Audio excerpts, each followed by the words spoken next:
পুলিশের prison van থেকে যাকে নামানো হচ্ছে তিনি ছাগলকাণ্ডে আলোচিত এনবিআরের সাবেক কর্মকর্তা মতিউর রহমান। অভিযোগ উঠেছে, পুলিশ সদস্যরা ঘুষ নিয়ে একটি খাবারের হোটেলের কেবিনে অপর এক ব্যক্তির সঙ্গে তার গোপন বৈঠকের সুযোগ করে দিয়েছেন। আর এ ঘটনায় পুলিশের একজন এসআই সহ মোট ১১ জন পুলিশ সদস্যকে বরখাস্ত করা হয়েছে। ঘটনা গত আগস্ট মাসের ১২ তারিখের। কিশোরগঞ্জ কারাগার থেকে মতিউর রহমানকে ঢাকা মহানগর দায়রা জজ আদালতে দুর্নীতির মামলা শুনানির জন্য নিয়ে যাওয়া হয়েছিল। শুনানি শেষে কিশোরগঞ্জ কারাগারে ফেরার পথে মতিউরকে বহনকারী পুলিশের গাড়িটি নরসিংদীর নিরালা হাড্ডি হোটেল অ্যান্ড রেস্টুরেন্ট নামের এক খাবারের হোটেলে বিকেল ৫টা ১৮ মিনিট থেকে ৬টা ৮ মিনিট পর্যন্ত প্রায় ৫০ মিনিটের যাত্রা বিরতি করে।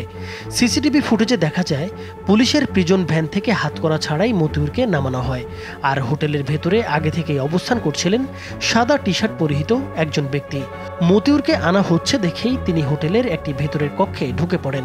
এর কিছুক্ষণ পর পুলিশ সদস্যরা মতিউরকেও সেই কক্ষে প্রবেশ করিয়ে বাইরে অবস্থান করতে থাকেন।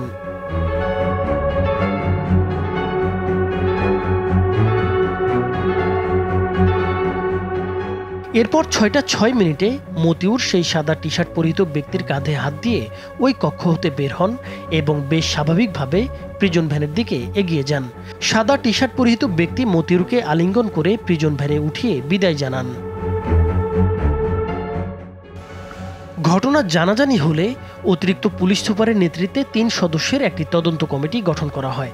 কমিটি তদন্ত শেষে প্রতিবেদন দিলে তাতে বলা হয়, পুলিশ সদস্যরা হাজতি মতিউর রহমানকে আলাদা কক্ষে বসিয়ে নিজেরা সাধারণ স্থানে বসে খাবার গ্রহণ করেন। এটি স্পষ্টত দায়িত্বে অবহেলা।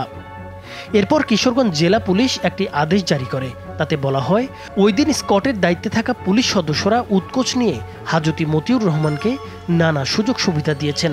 পরে ঘটনায় জড়িত ১১ পুলিশ সদস্যকে সাময়িক বরখাস্ত করে পুলিশ লাইন্সে ক্লোজ করা হয়েছে। উল্লেখ্য, এনবিআরের সাবেক কর্মকর্তা মতিউর রহমানকে দুর্নীতির মামলায় চলতি বছরের ১১ এপ্রিল কিশোরগঞ্জ কারাগারে পাঠানো হয়। এরপর আদালতে হাজিরার জন্য একাধিকবার তাকে ঢাকায় আনা হয়েছে। সবশেষ গত ২৬ আগস্ট কিশোরগঞ্জ থেকে তাকে স্থানান্তর করা হয় কাশিমপুর ২ কেন্দ্রীয় কারাগারে। বর্তমানে তিনি সেখানেই বন্দী রয়েছেন। নাইমুর হোসেন, মাছরাঙা টেলিভিশন।